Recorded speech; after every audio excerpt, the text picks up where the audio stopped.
नमस्कार। औद्योगिक प्रशिक्षण संस्थानों के व्यवसाय बिल्डर की पाठचर्या में अंकित प्रसंग कैल्शियम कार्बाइड के बारे में आज मैं आपको प्रशिक्षण प्रदान करूंगा।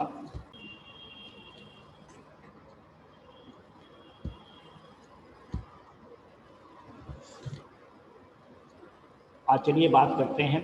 आज हम लोग कैल्शियम कार्बाइड के परिचय, कैल्शियम कार्बाइड के गुणधर्म, कैल्शियम कार्बाइड की संरचना, कैल्शियम कार्बाइड की ग्रेड, कैल्शियम कार्बाइड निर्माण का तरीका, भंडारण एवं सुरक्षा सावधानियां, कैल्शियम कार्बाइड का उपयोग, प्रशिक्षण का सारांश और प्रयुक्त संदर्भ, इन सारे बिंदुओं पर एक एक कर चर्चा करेंगे। कैल्शियम कार्बाइड का सबसे पहले हम लोग परिचय प्राप्त करते हैं। कैल्शियम कार्बाइड एक रासायनिक यौगिक है। कैल्शियम कार्बाइड को कैल्शियम एसिटिलाइड के नाम से भी जाना जाता है। इसका प्रयोग एसिटिलीन गैस के निर्माण में किया जाता है। एसिटिलीन गैस का इस्तेमाल वेल्डिंग की प्रक्रिया में किया जाता है। यह gas oxy acetylene gas welding में प्रयोग की जाती है। अर्थात जो प्रयोगशाला है या वर्कशॉप में हम लोग ऑक्सी एसिटिलीन गैस के रूप में वेल्डिंग में उसका उपयोग करते हैं। ये याद करने का विषय है। इसका रासायनिक सूत्र कैल्शियम कार्बाइड या CaC2 है। रासायनिक सूत्र क्या है? कैल्शियम कार्बाइड या CaC2 है। औद्योगिक क्षेत्रों में इसका प्रयोग एसिटिलीन गैस तथा कैल्शियम साइनामाइड के निर्माण में किया जाता है। इसका मेल्टिंग पॉइंट 2160 डिग्री सेंटीग्रेड होता है तथा इसका बॉइलिंग पॉइंट 2300 डिग्री सेंटीग्रेड होता है। फिर से एक बार मुखबिंद को ध्यान से में लीजिए। मेल्टिंग पॉइंट 2160 डिग्री सेंटीग्रेड तथा बॉइलिंग पॉइंट 2300 डिग्री सेंटीग्रेड होता है। चलिए हम लोग कैल्शियम कार्बाइड के गुण धर्मों या प्रॉपर्टीज के बारे में जानते हैं। यह एक ठोस रासायनिक यौगिक है, अर्थात यह एक ठोस अवस्था में पाया जाता है। अगर इसे रंग से पहचानना चाहते हैं तो ये गहरे भूरे रंग का होता है। लेकिन इसकी एक खास बात है कि यह वातावरण में उपस्थित जो नमी होती है या जो पानी होता है ये उसको तुरंत ही सोख लेती है या एब्जॉर्ब कर लेती है। इसका घनत्व 2.22 से 2.26 ग्राम पर क्यूबिक सेंटीमीटर होता है। यह मिट्टी के तेल या केरोसिन ऑयल में नहीं घुलता है। यदि इसमें पानी मिलाया जाए तो यह एसिटिलीन गैस बनाता है। तो ये क्या बनाता है? एसिटिलीन गैस बनाता है। चलिए हम लोग इसके कैल्शियम कार्बाइड की रासायनिक संरचना को जानते हैं। कैल्शियम कार्बाइड का रासायनिक सूत्र CaC2 है। इसका कंपोजिशन इस प्रकार है। कैल्शियम इसमें 62.5% तथा कार्बन 37.5% होता है।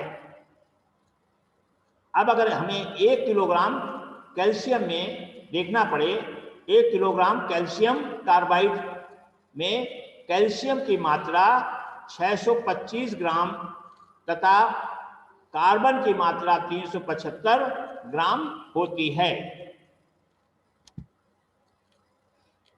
कैल्शियम कार्बाइड की ग्रेड। कैल्शियम कार्बाइड के ग्रेड का अर्थ है इसके ग्रेन अर्थात इसके दानों का साइज। ग्रेन माने जिसके टुकड़े होंगे या ग्रेन्स होंगे उनका साइज निर्धारित करता है। ग्रेन साइज जो है वो उसके हम 3 भागों में बांट सकते हैं। सर्वप्रथम लंप साइज, दूसरा एग साइज, तीसरा नट 14 NDT। इनका साइज इस प्रकार लिखा होता है।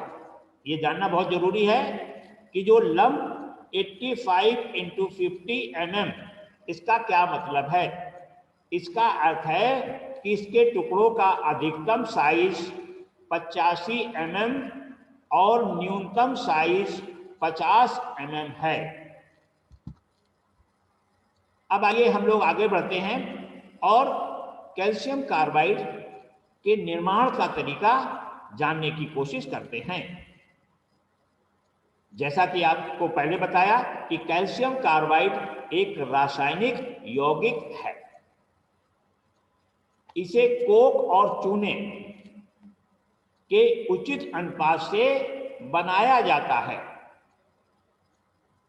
मान लीजिए हमें 1 मीट्रिक टन कैल्शियम कार्बाइड बनाना है तो उसके लिए जो कोक की मात्रा होगी वो 600 किलोग्राम और चूना 950 किलोग्राम तथा कार्बन इलेक्ट्रोड मटेरियल 40 से 68 किलोग्राम तक मिलाया जाता है। अब इस मिश्रण को 3000 डिग्री सेंटीग्रेड से 3600 डिग्री सेंटीग्रेड तक पकाया जाता है। अब आपको जानने की जरूरत है कि हमने इसको 3000 से 3600 डिग्री सेंटीग्रेड तक क्यों पकाया। इसके पीछे कारण है कि इस ताप पर कोक और चूना तरल अवस्था में बदल जाता है, अर्थात ये द्रव अवस्था में आ जाता है। अब यहां अगले स्टेप में हम देखते हैं कि लाइम माने चूना प्लस कोक और उसमें हीट या गर्म करेंगे। जो 3000 डिग्री से 3600 डिग्री सेंटीग्रेड तक जो गर्म करेंगे उससे क्या बनता है। उससे हमें मिलता है कैल्शियम कार्बाइड और साथ में कार्बन मोनोऑक्साइड। कैल्शियम कार्बाइड के बारे में आपने जान लिया है, लेकिन कार्बन मोनोऑक्साइड के बारे में जानिए। ये एक जहरीली गैस है। कार्बन मोनोऑक्साइड क्या है? एक जहरीली गैस है। अब इस पिघली हुई धातु को इसकी जो है सिल्लियां या इनगोट्स बना ली जाती हैं। अब इन इनगोट्स को क्रश करने का मतलब है कि उन्हें तोड़कर, उन्हें क्या करते हैं? तोड़ते हैं और तोड़कर अलग अलग ग्रेड में छांटकर स्टील ड्रमों में पैक कर लिया जाता है। चलिए चित्र के माध्यम से इस बात को और अच्छी तरह समझने की कोशिश करते हैं। यहां पर हमारे पास ये देखिए एक इलेक्ट्रिक फर्नेस है। इस इलेक्ट्रिक फर्नेस में हम कोक और एंथ्रासाइट, कोक या एंथ्रासाइट और इसमें ये जो लाइम स्टोन है, इस लाइम स्टोन को हम यहां पर डालते हैं।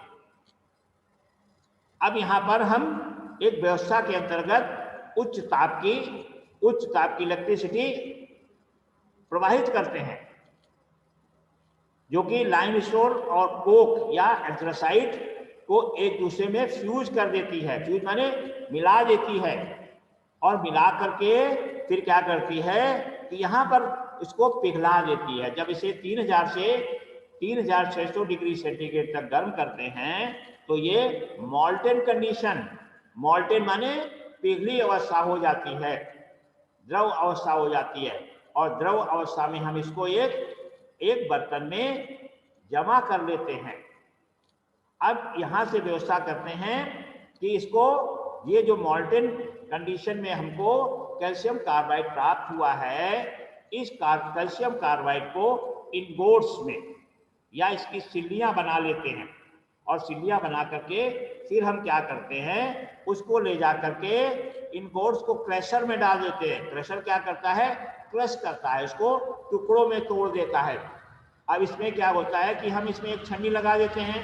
छन्नी लगा के इसके जो ग्रेन्स हैं वो क्या है, 3 अलग अलग जगह पर, जैसा कि आपसे हमने भी चर्चा की थी कि इसके 3 साइज हमको प्राप्त हो जाते हैं, जैसे कि लंप साइज है, एक्स साइज है, नट 14 NDT साइज है। ये अलग अलग साइजों में हम इसको क्या करते हैं, निकाल लेते हैं और फिर हम इनको क्या करते हैं, पैक करते हैं air tight drums. Air tight drums में क्यों, क्योंकि फिर से एक बात को ध्यान में लाइए कि मैंने पहले बताया था कि जो कैल्शियम कार्बाइड है वो नमी के साथ में रिएक्शन करके तुरंत ही एसिटिलीन गैस का निर्माण कर लेता है और उससे बचने के लिए हमें इसे नमी से दूर रखना पड़ता है। अब महत्वपूर्ण बिंदु इसलिए है, यहां से समझने की जरूरत है कि भंडारण और सुरक्षा सावधानियां, इन बिंदुओं पर बहुत ध्यान देने की आवश्यकता है। कैल्शियम कार्बाइड का भंडारण एक निश्चित स्थान पर ही करना चाहिए। ध्यान देने योग्य बात क्या है कि इसका स्थान एक निश्चित होना ही चाहिए। ये नहीं कि हम इसके स्थान का परिवर्तन करते हुए इधर उधर रख करके इसका भंडारण या इसका स्टोरेज करें। इसलिए एक फिक्स या नियत या तय स्थान पर इसका भंडारण करना चाहिए। दूसरा पॉइंट है, इसे एयर टाइट ड्रम में ही रखना चाहिए। अब आपके लिए समझने वाली बात है कि एयर टाइट अर्थात एयर टाइट का मतलब है कि जो ड्रम हो उसमें एयर प्रवेश ना कर सके। उसके पीछे कारण क्या है कि अगर उसमें हवा प्रवेश करेगी तो हवा में नमी होगी। अगर हवा में नमी होगी तो उस नमी से रिएक्शन करके, रासायनिक क्रिया करके कैल्शियम कार्बाइड एसिटिलीन गैस का निर्माण कर सकता है।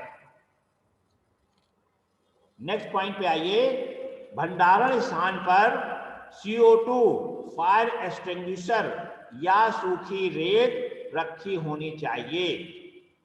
CO2 माने कार्बन डाइऑक्साइड फायर एक्सटिंग्विशर या सूखी रेत, इन दोनों का उपयोग किया जा सकता है। अगर इन केस किसी प्रकार से फायर लगती है, आग लगती है, तो हमें कार्बन डाइऑक्साइड फायर एक्सटिंग्विशर या सूखी रेत का उपयोग करना चाहिए। कैल्शियम कार्बाइड पानी या नमी से क्रिया कर एसिटिलीन गैस बनाता है, इसलिए ऐसे स्थानों पर आग या स्पार्क नहीं होना चाहिए। इस पॉइंट को ध्यान से समझने की आवश्यकता है। कैल्शियम कार्बाइड क्या करता है, पानी हो या हवा में जो नमी होती है उस नमी से क्रिया करके वो एसिटिलीन गैस बना लेता है। इसलिए सावधानी के लिए हमें ऐसे स्थान पर किसी प्रकार की नेकेड लाइट, खुली हुई आग या कोई ऐसी क्रिया नहीं करनी चाहिए जिससे स्पार्क पैदा हो। स्पार्क माने चिंगारी निकले।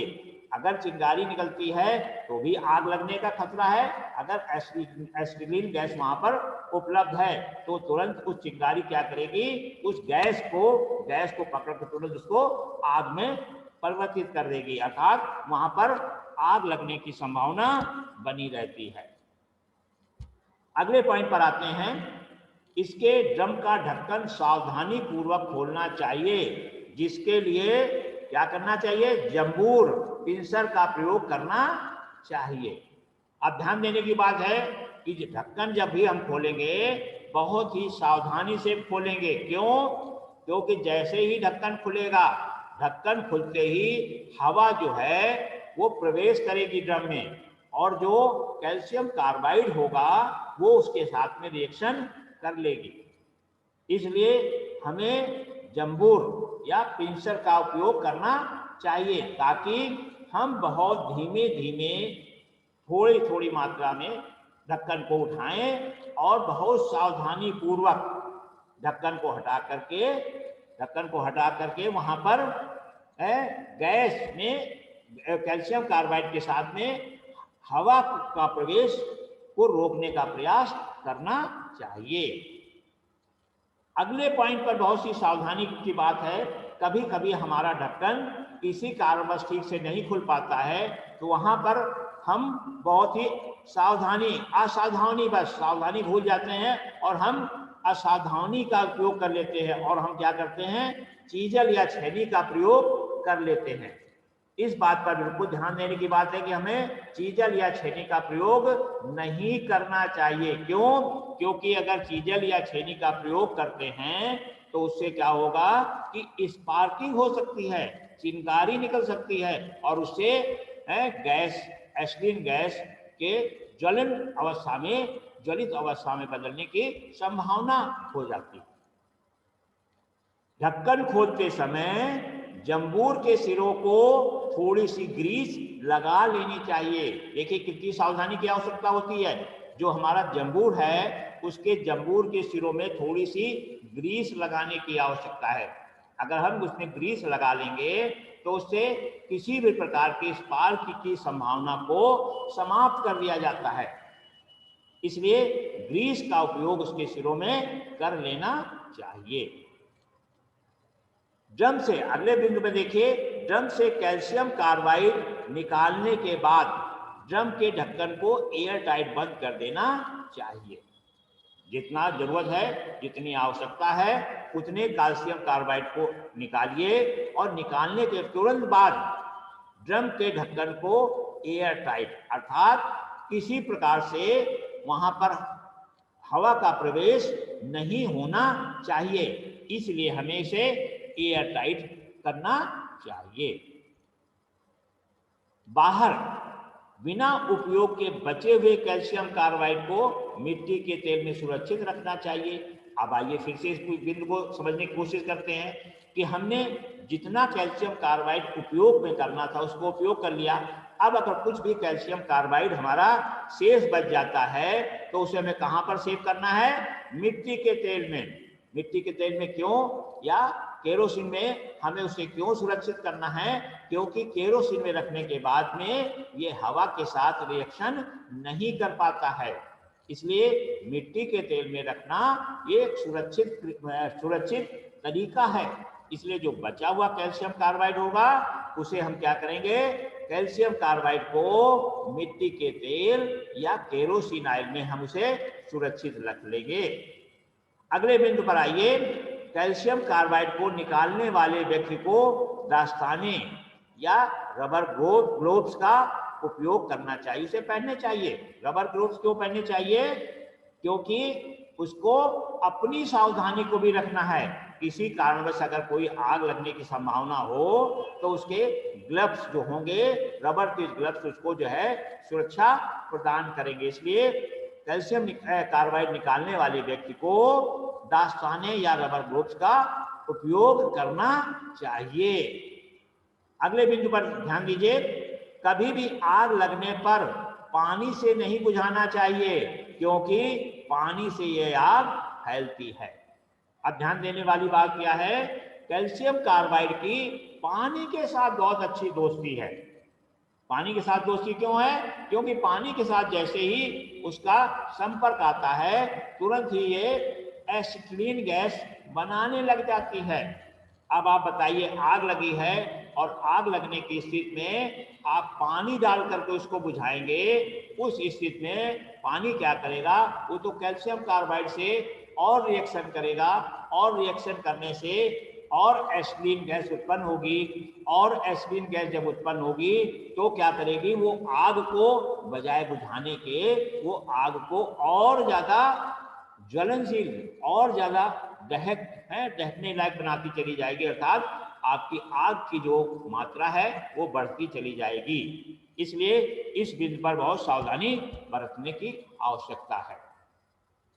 चलिए हम लोग कैल्शियम कार्बाइड के उपयोग के बारे में जानते हैं। कैल्शियम कार्बाइड पानी के साथ रासायनिक क्रिया कर एसिटिलीन गैस बनाती है। अब जरा यहां से फार्मूला देखिए, CaC2S। S का तात्पर्य यहां पर है, S का तात्पर्य यहां पर है कि सॉलिड, ठोस, प्लस 2H2O। H2O माने पानी, अर्थात AQ का मतलब है एक्वस। एक्वस माने द्रव या गीली अवस्था। जब CaC2 सॉलिड अवस्था में पानी H2O के साथ में संपर्क में आता है तो C2H2 क्या है?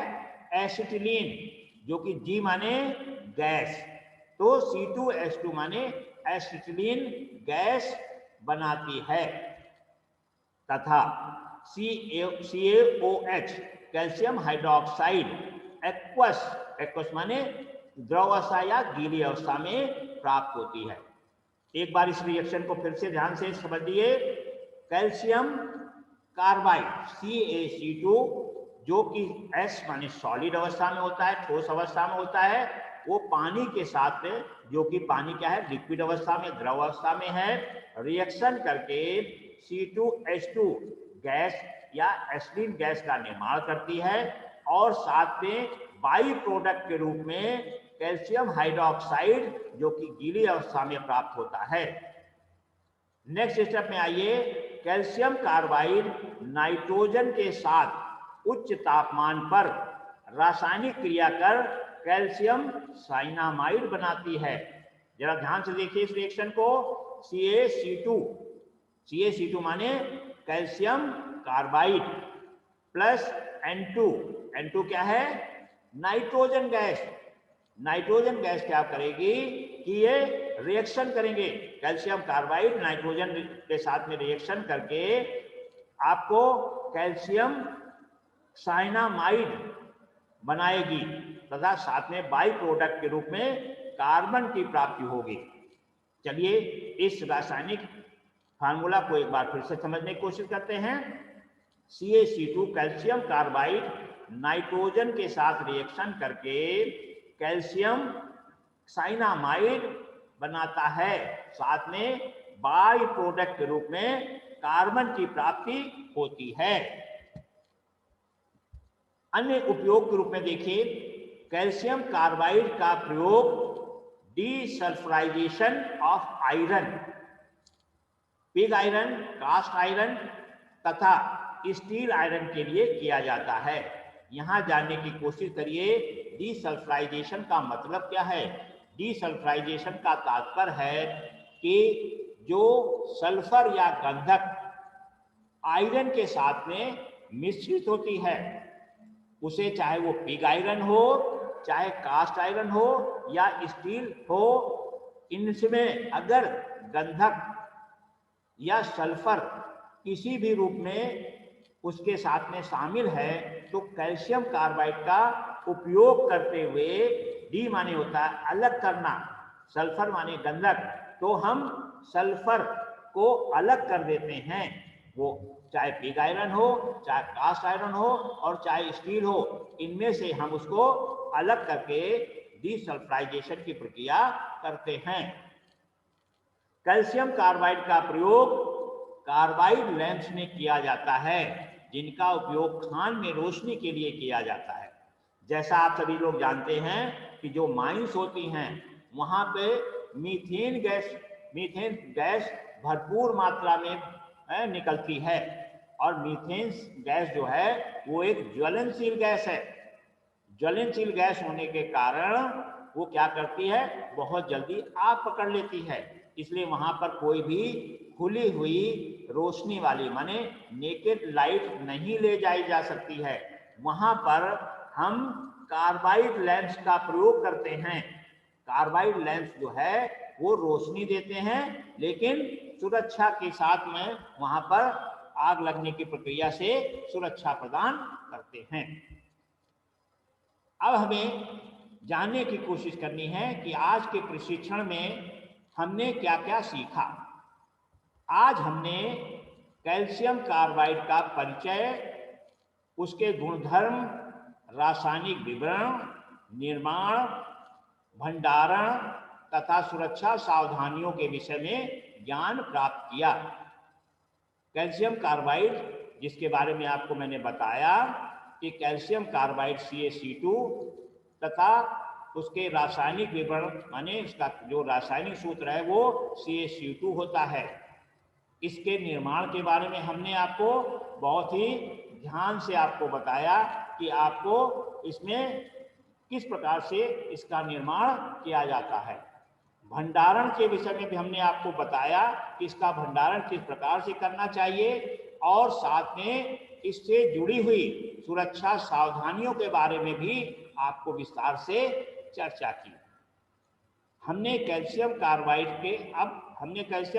के ग्रेड तथा उपयोग के विषय में भी आपको बताया।